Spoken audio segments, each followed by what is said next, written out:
Hola, ¿cómo están? Espero que todos se encuentren muy bien y bueno, iniciando con esta nueva modalidad un poco extraña para todos, eh, pero bueno, esperemos que se pueda aprovechar. Eh, voy a generar un par de videos. Este es el primero de los dos videos que vamos a generar para sus dos primeras clases, corresponde con esta sesión del sistema motor autónomo de la neurobiología 3 de la maestría en ciencias. Y en un primer video, que es este, vamos a hablar principalmente de aspectos más anatómicos para ubicarnos, y en un segundo video nos vamos a enfocar más en la fisiología. Eh, Voy a tratar de hacer estos dos videos breves para que ustedes tengan la oportunidad de revisarlos cuando ustedes quieran, en sus casas o en sus momentos libres. Y finalmente tendremos el día viernes eh, 25, una sesión de Zoom a las 8:45 am, una sesión de Zoom con todos ustedes en donde pues la haremos interactiva. Yo haré algunas preguntas, eh, ustedes pues tendrán la oportunidad de responderlo, y entonces vamos a repartir en esta sesión del viernes 25, vamos a repartir lo que yo he llamado los neurocoins. Estos neurocoins pues son puntitos, simplemente puntitos que les pueden ayudar para su examen con las preguntas que yo les haga. Entonces vamos a hacer una sesión en donde van a tener que, en el sistema de Zoom, levantar rápidamente la manita, y pues quien la levante más rápido pues podrá responder, o bien yo podría hacer preguntas a algunos de ustedes que vea en la lista de los participantes. Entonces, con estos neurocoins todavía no defino cuánto van a valer estos neurocoins, pero pues van a valer algo significativo para la calificación de su examen, al menos para la parte que a mí me corresponde, ¿sí? Bueno, lo iremos resolviendo. Entonces, voy a hablar del sistema nervioso autónomo, y me gusta empezar siempre este tipo de clases con un aspecto más de la evolución del sistema nervioso. Esto seguramente ya lo hemos revisado anteriormente. En los animales, en general en los seres vivos, siempre los estímulos externos pues van a provocar respuestas en ciertas células que se encuentran, en este caso, en la pared del cuerpo, las células efectoras, ¿sí? Y en algún momento de pues, la evolución, algunas de estas células de la pared del cuerpo se debieron de haber diferenciado como neuronas sensoriales. Estas neuronas sensoriales se encargaban de captar estos estímulos externos, y estos estímulos externos pues provocaban a través de estas neuronas sensoriales una respuesta indirecta en los efectores. En este punto aparece como tal la sinapsis, ¿sí? Evolutivamente aparece la sinapsis, en donde una neurona contacta a sus células efectoras. En una segunda etapa, también preliminar, aparecieron estos otros elementos, estas células que vamos a denominar M por motoneuronas, las cuales eran especializadas en ser una interfaz entre las neuronas sensoriales de la pared del cuerpo, periféricas porque están en la pared del cuerpo, y las neuronas efectoras, que son, perdón, no neuronas, los órganos efectores. Estos órganos efectores que eran reguladas su actividad por las células motoneuronas, las neuronas motoras que están en el sistema, son parte del sistema nervioso. Y finalmente, en una tercera etapa, que es pues, los organismos como están organizados, como estamos organizados en la actualidad del sistema nervioso, en donde aparece un tercer tipo de neurona, que son estas neuronas en rojo, que son interneuronas, y que estas interneuronas forman una extensa red en el sistema nervioso central, y que se encargan, por un lado, de recibir información de las neuronas sensoriales, de contactar, por supuesto, a las motoneuronas, pero también en interconectar a todos estos elementos para generar respuestas en las células efectoras mucho más diversas, ¿sí? Mucho más diversas. Entonces vamos a hablar en toda esta primera parte que yo les decía, que es la parte pues de anatomía, y vamos a iniciar un poquito también con la fisiología probablemente. Vamos a hablar de esta región de acá, que es la región de salida del sistema nervioso, que va a controlar periféricamente a los órganos efectores. Y después, en una segunda etapa de estas sesiones, vamos a hablar de cómo estos estímulos o cambios medioambientales van a generar respuestas en todos estos circuitos autonómicos, ¿sí? Entonces tenemos que dividir a lo que vamos a denominar el sistema motor, ¿sí? Este sistema motor, donde se encuentran las motoneuronas, en dos tipos, de acuerdo a su organización anatómica, ¿sí? Uno es lo que vamos a denominar, o hemos denominado, el sistema motor somático, que ya hemos hablado de él en alguna otra ocasión, y en donde las motoneuronas, que siempre están en el sistema nervioso central, ¿sí? Las motoneuronas van a contactar directamente al órgano efector, que en este caso es la musculatura esquelética, ¿sí? Estas motoneuronas se encuentran principalmente en el asta ventral de la médula espinal y van a contactar a la musculatura. Pero en el sistema motor autonómico, estas motoneuronas no contactan directamente al órgano efector, sino lo hacen de manera indirecta a través de unas neuronas que se llaman neuronas autonómicas, que se encuentran fuera del sistema nervioso central, distribuidas en unos ganglios, que se llaman ganglios autonómicos. Entonces, por un lado tenemos estas motoneuronas, se les llaman neuronas preganglionares, y las neuronas postganglionares, que proyectan sus fibras hacia los órganos efectores, que pueden ser musculatura lisa, algunas glándulas, o la musculatura cardíaca, en el caso pues, del corazón evidentemente, son las que van a controlar al órgano efector, no directamente las motoneuronas que se encuentran en el sistema nervioso central, ¿sí?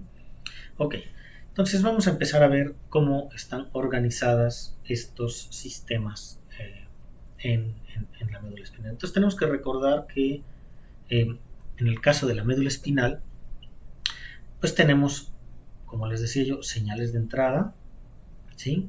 Y se generan, por supuesto, estas señales de salida, que son pues salidas coherentes a estas entradas sensoriales, ¿verdad? En el caso de la médula espinal, ustedes saben que estas señales de entrada son conducidas por las raíces dorsales, ¿sí? Las raíces dorsales no son simplemente que axones de neuronas que tienen su soma en un ganglio que se llama el ganglio de la raíz dorsal, y estas neuronas del ganglio de la raíz dorsal proyectan por un lado periféricamente para captar los estímulos externos, pero también centralmente, ¿sí? Y su soma se encuentra fuera del sistema nervioso central. Y las salidas del sistema nervioso pues están generadas por las axones de motoneuronas. Estas motoneuronas tienen su soma dentro del sistema nervioso central, en el asta ventral, y en la periferia estos axones, tanto de las motoneuronas salidas como de los ganglios de la raíz dorsal, las neuronas del ganglio de la raíz dorsal, se unen formando los nervios periféricos, ¿verdad? Esto no siempre fue así, porque en organismos primitivos, fíjense, muy interesante, si bien estas raíces nerviosas sensoriales tenían esta misma organización, este es lo que sucedería con organismos primitivos, como por ejemplo un anfioxo, si bien estas raíces dorsales se organizaban sus somas en el ganglio de la raíz dorsal, porque acuérdense que el origen nervioso de estas neuronas son la cresta neural, entonces se encuentran fuera del tubo neural y forman pues estas fibras, ¿sí? Las raíces ventrales no estaban presentes en estos organismos primitivos, sino más bien eran las fibras musculares de estos miotomos, las fibras musculares las que en realidad se elongaban y se acercaban a la médula espinal, porque aquí dentro de la médula espinal están los somas de las motoneuronas. Realmente las motoneuronas son parte del sistema nervioso central y no del periférico, como es el caso de estas neuronas del ganglio de la raíz dorsal, ¿verdad?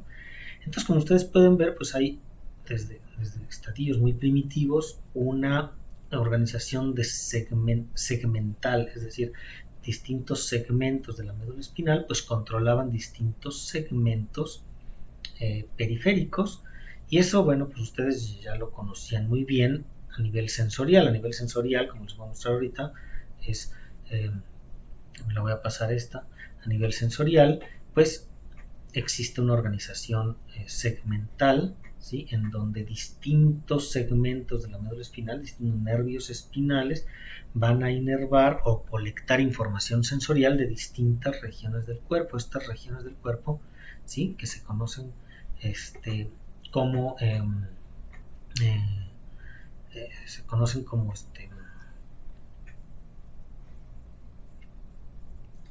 dermatomas. Estos dermatomas, cada segmento del cuerpo, cada dermatoma es controlado por un segmento de la médula espinal. Entonces aquí tenemos más o menos representados cómo se organizan. Esto ya lo habían visto, pero también cada segmento de la médula espinal tiene una raíz ventral, y estas raíces ventrales pues van a controlar distintos órganos efectores también en la periferia. Ahorita lo vamos a ver, nada más para recordar un poquito esto. Entonces, ¿se acuerdan? Pues tenemos varios segmentos en la médula espinal. Estos segmentos están asociados a las vértebras, a estas vértebras, porque estos nervios espinales, que están conformados, ¿se acuerdan?, por la raíz dorsal y la raíz ventral de un segmento determinado, pues emergen de la médula espinal y emergen entre las vértebras, entre las regiones intervertebrales, y pues entonces existen tantos segmentos de la médula espinal como vértebras, ¿verdad? Y entonces aquí pueden ver que tenemos, en el caso de los humanos, ¿verdad?, 8 segmentos cervicales, 12 torácicos, 5 lumbares, 5 sacros y 1 coxígeo. Claro, la longitud de la médula espinal, como ustedes recordarán, es más pequeña porque el sistema nervioso central deja de crecer a una edad temprana, mientras que los huesos, nuestro cuerpo, digamos, sigue creciendo mucho más allá de cuando crece la médula espinal. Entonces, la médula espinal termina en los segmentos más o menos lumbares 1, formando el cono medular, pero las raíces, o más bien los nervios espinales, tienen que elongarse para continuar saliendo por su vértebra correspondiente. Entonces forman, lo que ustedes recuerdan, la caudequina. Entonces, aunque el segmento espinal se encuentre más arriba o asociado a una vértebra distinta, él es el nervio espinal el que sale por su vértebra correspondiente, o por su segmento, por su espacio intervertebral correspondiente, ¿verdad?, formando pues justamente esta caudequina, ¿no? Entonces, esto lo pueden ver mejor aquí. Entonces teníamos, ¿se acuerdan?, regiones, ¿sí?, pues cervicales, torácicas, lumbares y sacras, ¿verdad? También tenemos, ¿se acuerdan?, 2 engrosamientos, donde se encuentran los engrosamientos cervicales y los engrosamientos lumbares, que están asociados, pues, sobre todo a las extremidades, ¿no?, tanto superiores como inferiores. Todos estos segmentos torácicos, que ahorita van a ser muy importantes para lo que vamos a estudiar. Y bueno, pues la médula espinal está, por supuesto, digamos, en la base del coxis, sostenida o más bien ligada, digamos, a través de estos ligamentos coxígeo, para evitar pues que se mueva. En fin, como yo les digo, termina en los segmentos lumbares L1, entonces tiene que, pues de alguna manera, pues contenerse, ¿verdad? Y bueno, pues entonces, una vez que estos nervios espinales emergen de estos segmentos intervertebrales, pues van a formar en la periferia los nervios periféricos y entonces van a empezar a formar pues los plexos, ¿no? Estos plexos son conjuntos nerviosos, conjuntos de nervios periféricos, ¿sí?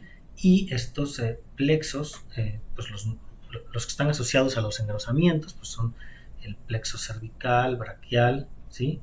Que están asociados a este engrosamiento cervical, como yo les decía, que se extiende entre, en caso del humano, entre C3 y T2, segmentos cervical 3 y torácico 2. Pero también tenemos algunos plexos asociados a los engrosamientos lumbares, como es el plexo lumbar, ¿verdad? El plexo sacro y el más caudal, el plexo pudendo, que están, como yo les decía, asociados a estos engrosamientos lumbares que están entre L1 y S3. Entonces, recapitulando un poco esta cuestión, pues tenemos que de manera muy simplista tenemos que el nervio periférico, una vez que se acerca e ingresa o se acerca a la médula espinal, se va a dividir en la raíz dorsal. Esta raíz dorsal después se separa en raicillas que, pues digamos, invaden todo el segmento, ¿sí? Y por otro lado una raíz ventral que también tiene estas raicillas y por las cuales emergen los axones de las motoneuronas, ¿verdad? Y tenemos por supuesto el ganglio de raíz dorsal que contiene a las neuronas del ganglio de la raíz dorsal, las aferentes primarias, neuronas aferentes primarias que colectan información de la periferia y que la conducen hacia la médula espinal, ¿verdad? Ahora, ¿qué otros elementos podemos encontrar en estos segmentos? Bueno, pues eso se ve en esta diapositiva, ¿no? En donde tenemos, como yo les decía, pues la raíz dorsal, ¿no? Que trae información de las neuronas aferentes primarias. Estas neuronas aferentes primarias, repito, tienen su soma en el ganglio de la raíz dorsal y la raíz ventral, ¿verdad? Pero también cada segmento, en la mayoría de los segmentos, tenemos un ganglio distinto al ganglio de la raíz dorsal. Este ganglio se conoce como ganglio simpático, ganglios autonómicos. Estos ganglios autonómicos están asociados a los nervios espinales a través de lo que se conoce el ramo comunicante blanco, que trae información de las motoneuronas autonómicas que ingresan a este ramo comunicante, y por otro lado el ramo comunicante gris, este ramo comunicante gris que va a llevar información de las neuronas ganglionares que se encuentran en este ganglio y que van a llevar información hacia órganos periféricos para el caso del sistema nervioso autónomo. Entonces, para el caso del sistema nervioso autónomo, en donde las motoneuronas no contactan directamente al órgano efector, las motoneuronas contactan a través del ramo comunicante blanco a las neuronas ganglionares, y los axones de las neuronas ganglionales emergen de este ganglio a través de lo que se conoce como ramo comunicante gris. Entonces tenemos la raíz dorsal, la raíz ventral, el ganglio de la raíz dorsal y un elemento diferente que es el ganglio simpático, ¿verdad? Bueno, cuando nosotros vemos la médula espinal, nos damos cuenta que la médula espinal, aunque esta es una sección transversal de la médula espinal idealizada, en donde pues vemos que tiene pues distintos elementos, ¿no? La parte dorsal de la médula espinal forma el asta dorsal, que entra toda esta parte de acá, después toda el asta ventral y esta región de la substancia gris intermedia que se encuentra acá, ¿verdad? Y esto estamos hablando de aquí de la substancia gris de la médula espinal, que forma esta especie como de mariposa, en donde se encuentran todas las interneuronas que van a generar, pues integrar las entradas sensoriales y los circuitos de salida. Y tenemos por supuesto toda la sustancia blanca, que como ustedes recordarán, pues llevan información entre segmentos de la médula espinal o llevan y traen información de sitios supraespinales formando distintos tractos en la periferia. Bueno, vamos a enfocarnos en esta región de la sustancia gris, que como les digo tiene una organización muy particular, ¿sí? Tenemos entonces que el asta dorsal de la médula espinal, que está aquí marcado con gris, por ejemplo, ¿sí? Pues está más o menos organizada de esta manera, ¿sí? En las regiones centrales, que es este gris más oscurito, ¿sí?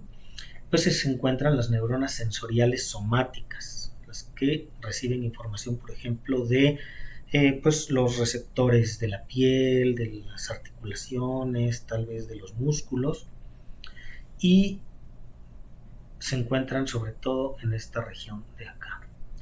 Y después tenemos una región más lateral con estas líneas en diagonal, que es donde se encuentran neuronas sensoriales viscerales. Entonces la región más lateral va a colectar información visceral, de aferentes viscerales, ¿sí?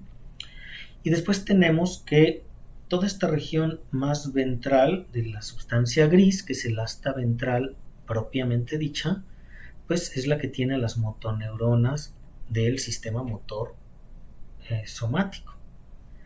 Sin embargo, las neuronas motoras viscerales, es decir, las motoneuronas del sistema motor autónomo, se encuentran en esta región que es anterolateral o ventrolateral, ¿sí?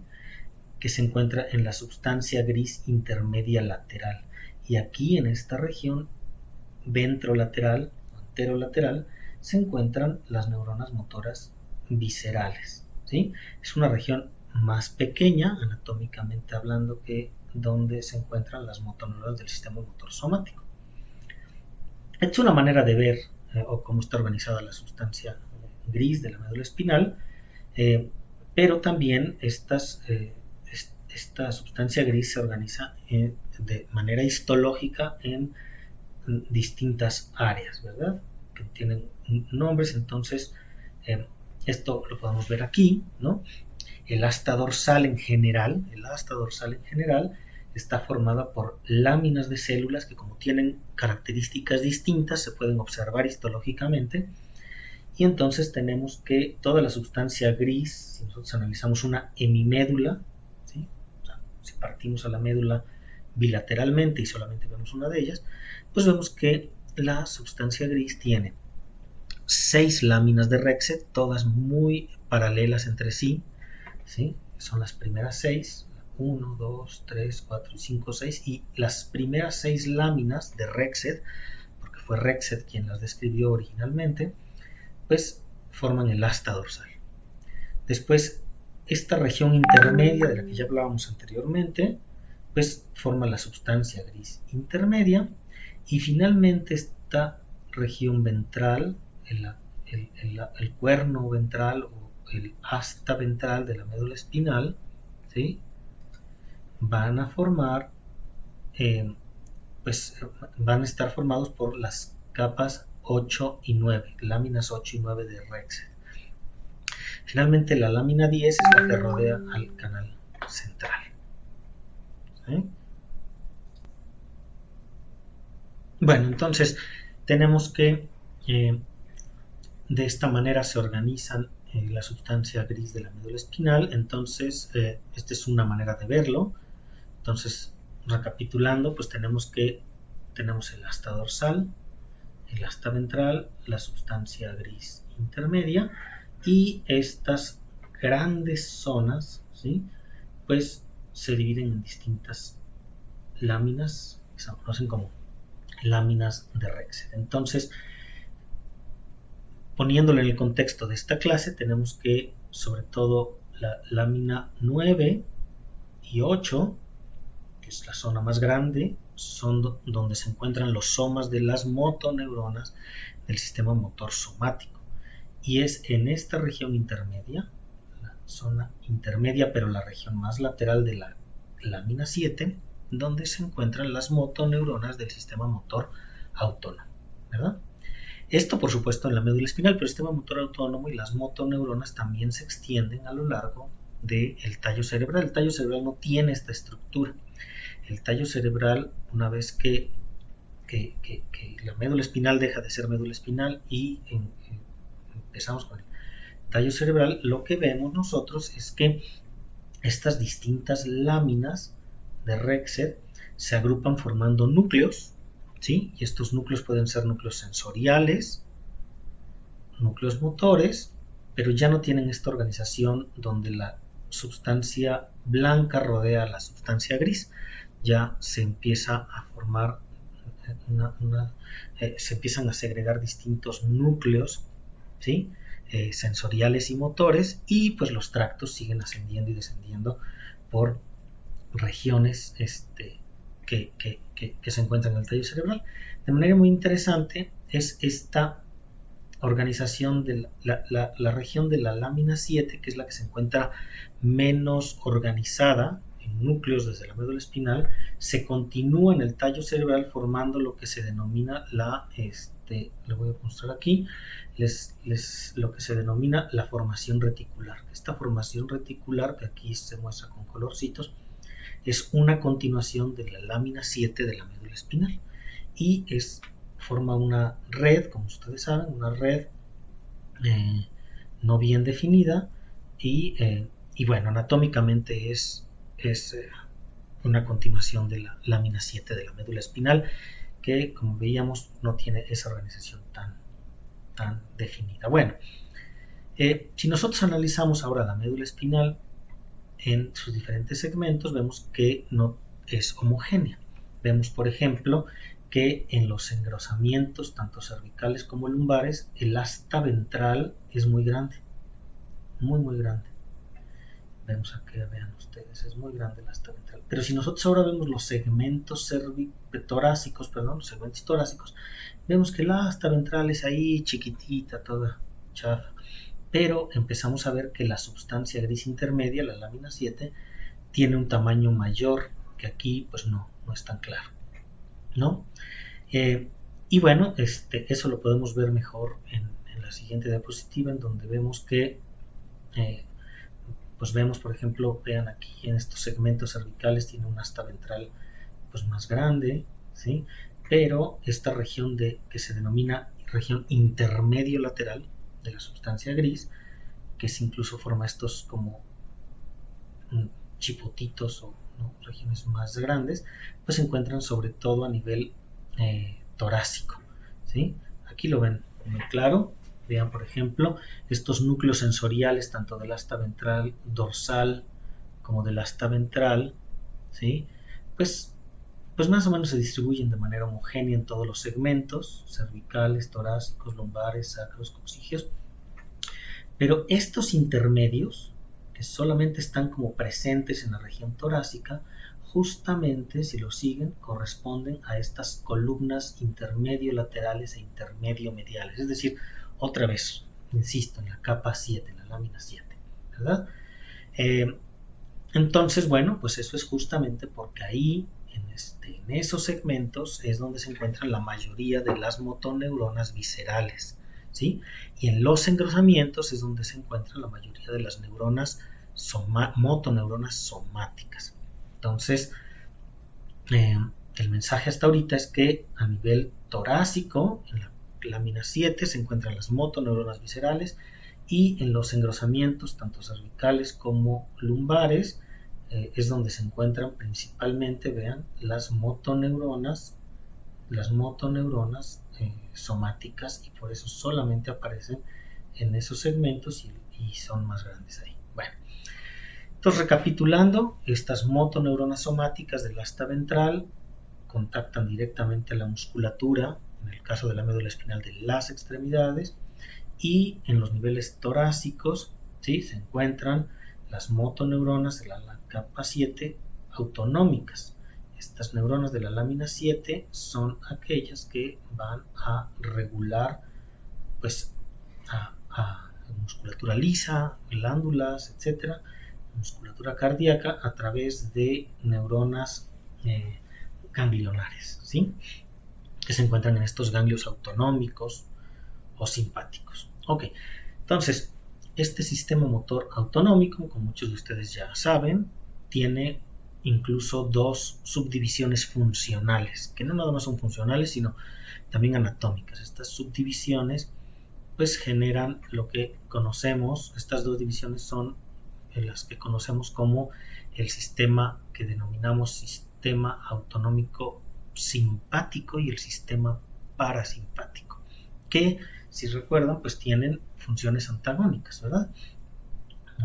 Uno los recuerda muy claramente cuando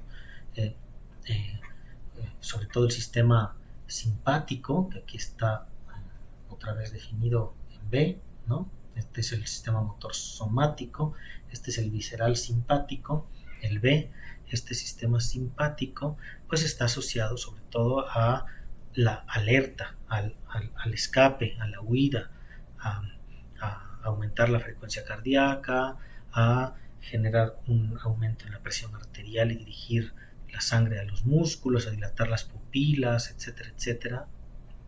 Mientras que el sistema funcionalmente antagónico es el que está mostrado aquí en C, que es el sistema parasimpático, que tiene pues todas las funciones antagónicas del sistema simpático.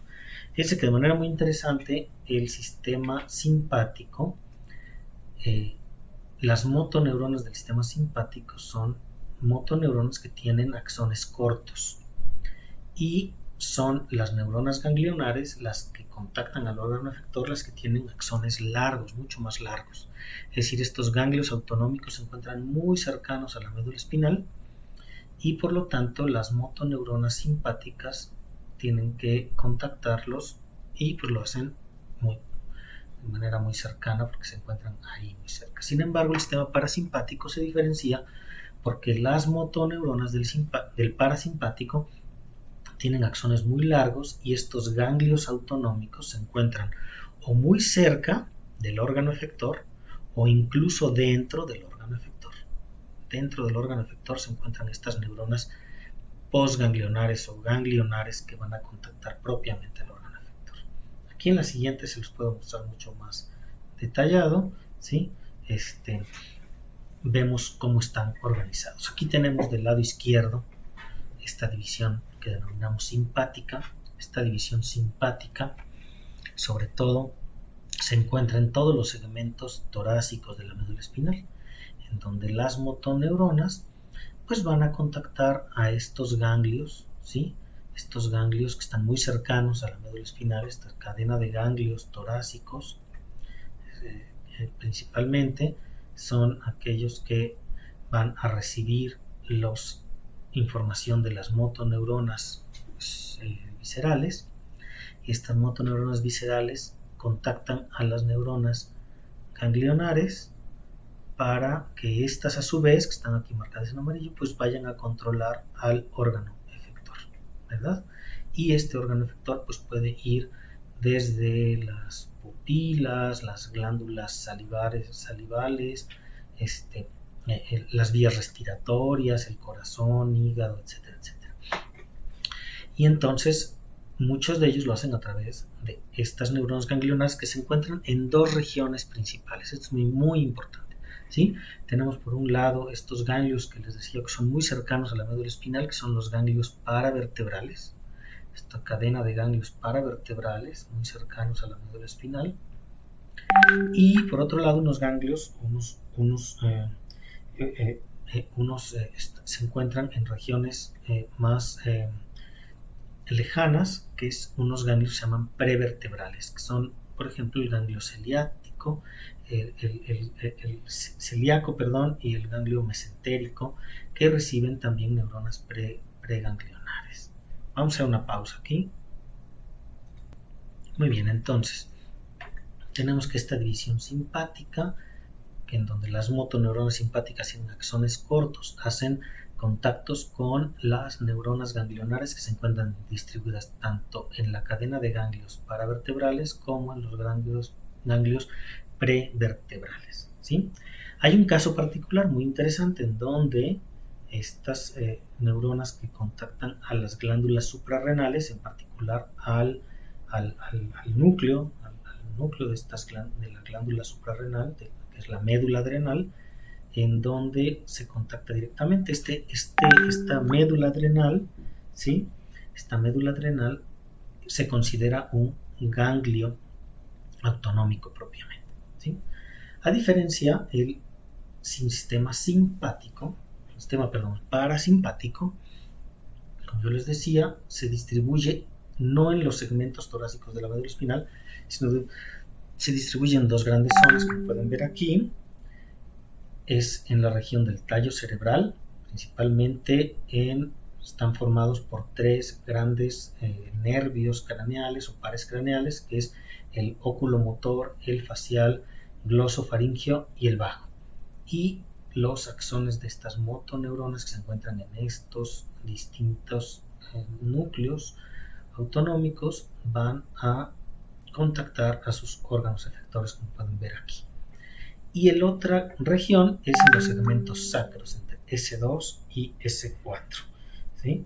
Estos segmentos contienen motoneuronas que van a contactar. Y como yo les decía, bueno, los axones de las neuronas postganglionares son muy cortos porque estos ganglios autonómicos se encuentran prácticamente dentro o muy cerca del órgano efector, ¿sí? Y esa es una diferencia pues anatómica entre estos dos grandes sistemas, ¿verdad? Ahora, esta cadena de ganglios paravertebrales, aquí lo podemos ver aquí en la siguiente, esta cadena de ganglios paravertebrales, pues se comunica, las neuronas ganglionares que se encuentran ahí se comunican entre sí, de tal manera que los axones de las motoneuronas que emergen de la médula espinal pueden contactar varias neuronas postganglionares de esta cadena de ganglios simpáticos, ¿sí? O incluso los axones ganglionares de las neuronas ganglionares pueden, pues, también, por supuesto, distribuirse, ¿verdad? Y la información que emerge, ¿sí? La información que emerge de esta cadena ganglionar simpática, pues forma lo que se denominan los nervios esplácnicos, ¿sí? Que, como aquí lo dice, están formados por los axones preganglionares simpáticos, que son esta cadena ganglionar de los segmentos torácicos principalmente, los axones viscerales sensitivos, esa información sensorial que llega a la médula espinal, y neuronas preganglionares parasimpáticas, ¿sí? O sea, es decir, las motoneuronas del sistema somático, pero del sistema, parasimpático, ¿verdad? Bueno, entonces, nuevamente resumiendo aquí este asunto, tenemos que el sistema simpático, como decía, pues principalmente el ramo comunicante blanco, ¿sí? Es el que lleva información, el que lleva las motoneuronas, ¿sí? de este sistema simpático y que contacta con las neuronas ganglionares que forman, por supuesto, sus axones, el ramo comunicante gris, y que van a distribuirse van a efectuar su acción sobre el órgano efector en la periferia, ¿verdad? Y sus axones se encuentran, como yo ya les había mencionado, en la lámina 7, en lo que se denomina columna intermedio lateral, ¿sí? Que es la parte lateral de la lámina 7, ¿verdad? Entre sus funciones se encuentran las siguientes. Aquí les pongo algunas, les voy a dejar, por supuesto, esta información en PDF para que la tengan resumida, pero como pueden ver ustedes, pues tienen aquí distintos órganos efectores, ¿sí? Entonces, estos distintos órganos efectores, que pueden ser desde glándulas lagrimales en los ojos, glándulas parótidas, el corazón, las vías respiratorias, estómago, páncreas, etcétera, etcétera. Aquí tienen dónde se encuentran localizados, de manera más detallada, las neuronas preganglionares, o dónde surgen, ¿sí? Dónde se encuentran los ganglios autonómicos. Por ejemplo, vean, aquí teníamos, ¿se acuerdan? El ganglio celíaco, que era muy importante, el mesentérico, ¿sí? Y qué acciones ejercen. Entonces, por ejemplo, vean que pueden, por ejemplo, dilatar la pupila, provocar el lagrimeo, generar vasoconstricción para aumentar la presión cardíaca, ¿sí? Secreción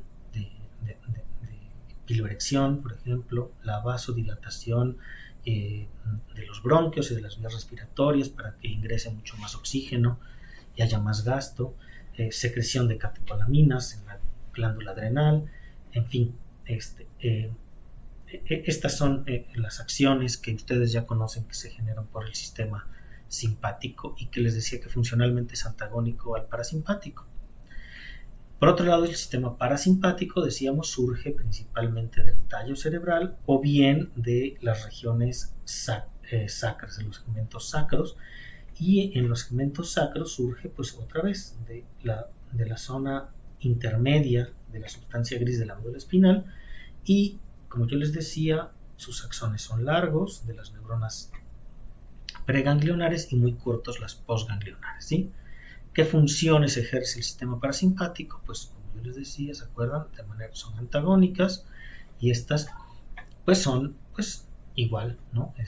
La constricción de la pupila, secreción, por ejemplo, de saliva, reducción del gasto cardíaco, o sea, frecuencia y la fuerza de contracción del corazón, movimientos peristálticos provocan movimientos peristálticos, etcétera, etcétera. Entonces, pues como ustedes saben, ha sido muy importante el estudio de estos dos sistemas porque generan un balance de control, ¿no? Un setup particular dependiendo de el estado funcional del sistema. Entonces esto va a generar pues una homeostasis dependiendo de una situación determinada, ¿verdad?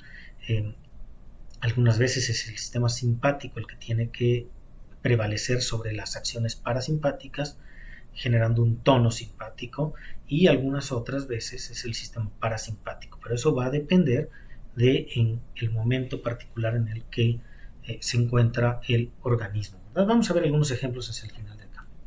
Ahora, tengo aquí que mencionar que hay una tercera división del sistema motor autónomo, y ese lo representa lo que se denomina actualmente el sistema entérico, ¿verdad? El sistema entérico está formado por una cadena, una red de neuronas que se encuentran en los intestinos, en el tracto gastrointestinal, ¿sí?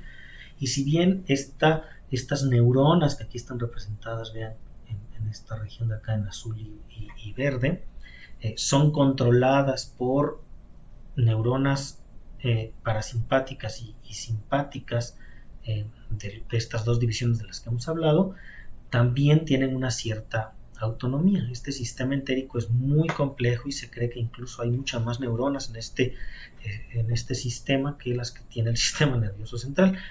Y esto es porque tiene, aquí lo pueden ver, el intestino es muy complejo y tiene, si nosotros hacemos un corte transversal del intestino, tiene varias capas, ¿no? Desde la mucosa, ¿sí? Por supuesto, tiene dos grandes plexos, ¿sí? Tenemos aquí cómo se vería una vez que nosotros lo desarrollamos, ¿sí? Y vemos estas diferentes capas. Vemos que desde el lumen, donde está la mucosa y las microvellosidades intestinales, tenemos un primer plexo, es decir, una red nerviosa formada por muchas neuronas que se le llama plexo submucoso, justamente porque está sobre esta mucosa, y sobre ese plexo submucoso se encuentra la musculatura circular, ¿sí? Esta organización la musculatura lisa circular del intestino. Y posterior a eso, en la parte más periférica, tenemos otro plexo distinto que es el plexo mientérico. Este plexo mientérico después está rodeándolo esta musculatura lisa longitudinal, ¿verdad? Bueno, pues como yo les decía, forman diferentes estructuras y se encuentran en este sistema entérico presentes varias motoneuronas en los dos plexos, ¿no? Motoneuronas que controlan a la musculatura, ¿sí? Es decir, el movimiento de la musculatura lisa para generar peristalsis, por un lado. También tenemos neuronas sensoriales. Estas neuronas sensoriales, aquí en rojo, pues son las que responden a incluso la activación mecánica del intestino, de tal manera que eso le permite la movilidad y la peristalsis y las contracciones intestinales sin necesidad de un control central. Y pues varias interneuronas que secretan y que sintetizan varios pues, neurotransmisores conocidos, regulando esta extensa red, ¿sí?, que le permite autonomía al intestino. Y esta autonomía tiene que ver con el movimiento, con la concentración, pero también con la secreción de diferentes productos hacia el lumen del intestino, que permite en su conjunto la digestión, ¿sí? Ok, vamos a continuar ahora con los neurotransmisores de este sistema nervioso, ¿sí?, autónomo. Entonces, al igual que las motoneuronas somáticas, las motoneuronas viscerales, por supuesto, son neuronas colinérgicas, neuronas que secretan acetilcolina. En el caso del somático, promueven la contracción muscular, pero en el caso del sistema autónomo, estas neuronas preganglionares colinérgicas, ¿sí?, pues van a liberar acetilcolina sobre las neuronas postganglionares. Eso no importando si es el sistema simpático o el sistema parasimpático. La diferencia en los neurotransmisores es que en el caso del sistema simpático, que es este que está marcado aquí en B, las neuronas postganglionares principalmente liberan norepinefrina, ¿sí?, sobre el órgano efector. Y estos órganos efectores expresan pues receptores adrenérgicos, ¿no? Alfa y beta. Ahorita vamos a verlo con más detalle. Sin embargo, las neuronas postganglionares parasimpáticas también liberan, al igual que las preganglionares, acetilcolina. Son neuronas colinérgicas que van a actuar sobre el órgano efector, los cuales expresan receptores muscarínicos, principalmente del tipo M1, M2 y M3, ¿sí? Entonces, preganglionares colinérgicas y adrenérgicas, y colinérgicas las del parasimpático.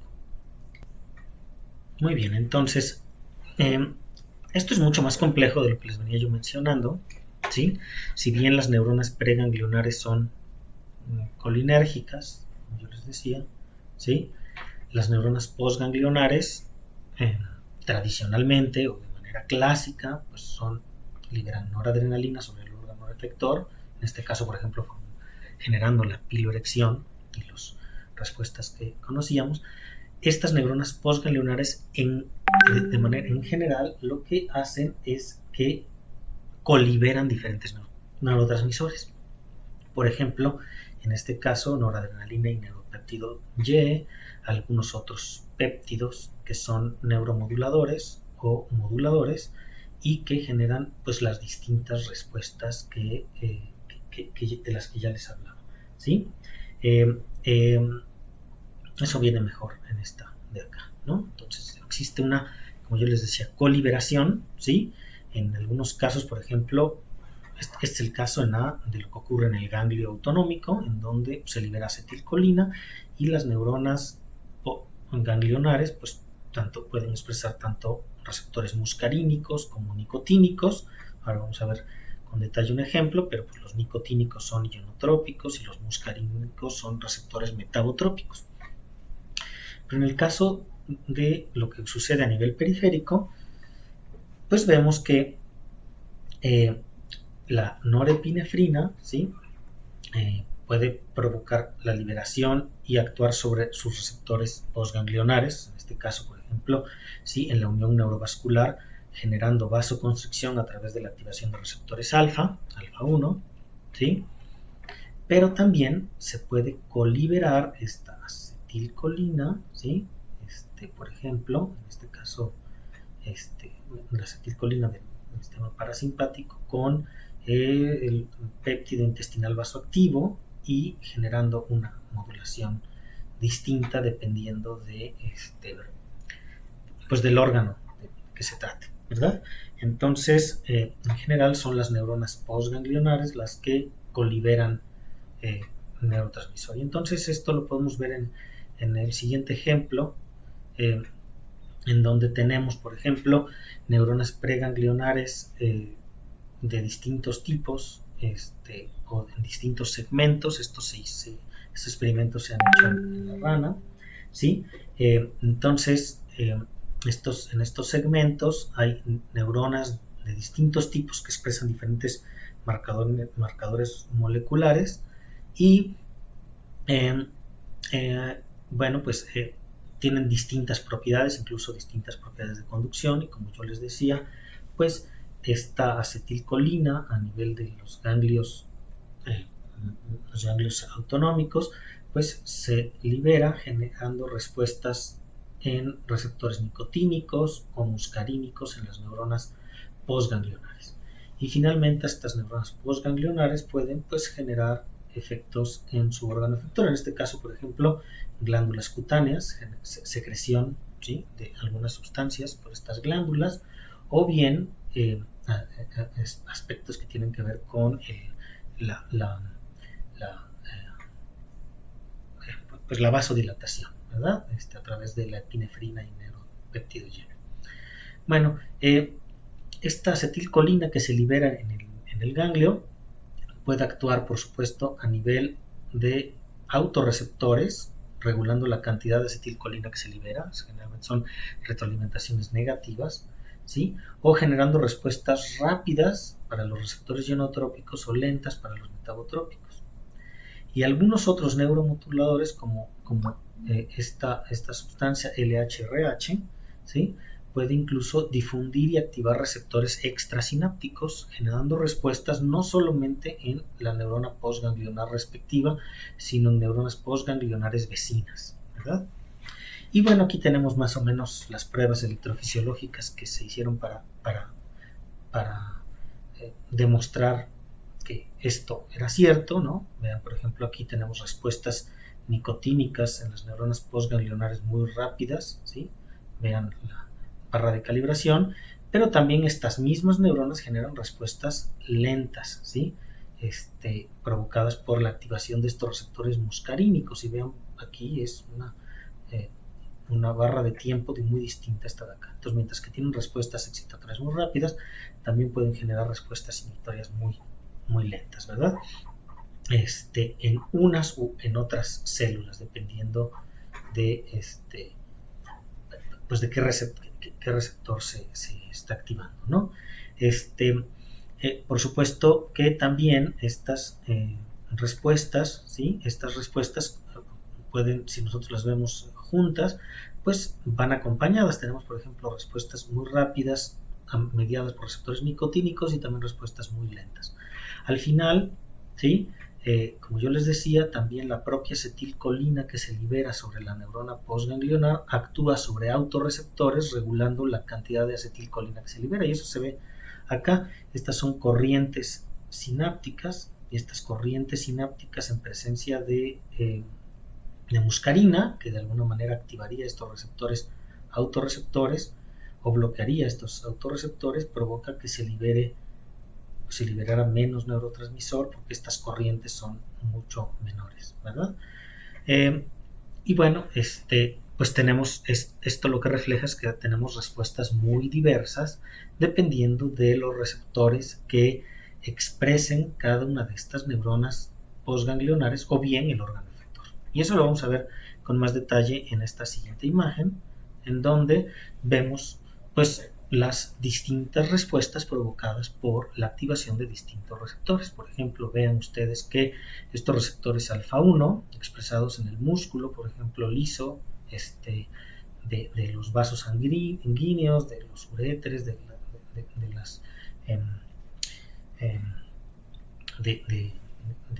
intestino, en fin, el corazón, pues promueve distintas respuestas. Por ejemplo, la contracción del músculo liso, ¿sí?, o incluso la gluconeogénesis, ¿sí?, la absorción de sodio, etc. Por ejemplo, la activación de receptores alfa 2 en el tejido adiposo pues promueve la inhibición de la lipólisis, ¿sí?, promueve la contracción de la musculatura lisa en los vasos sanguíneos. La activación de los receptores beta 1 adrenérgicos pues entonces promueve, por ejemplo, en el tejido adiposo la lipólisis.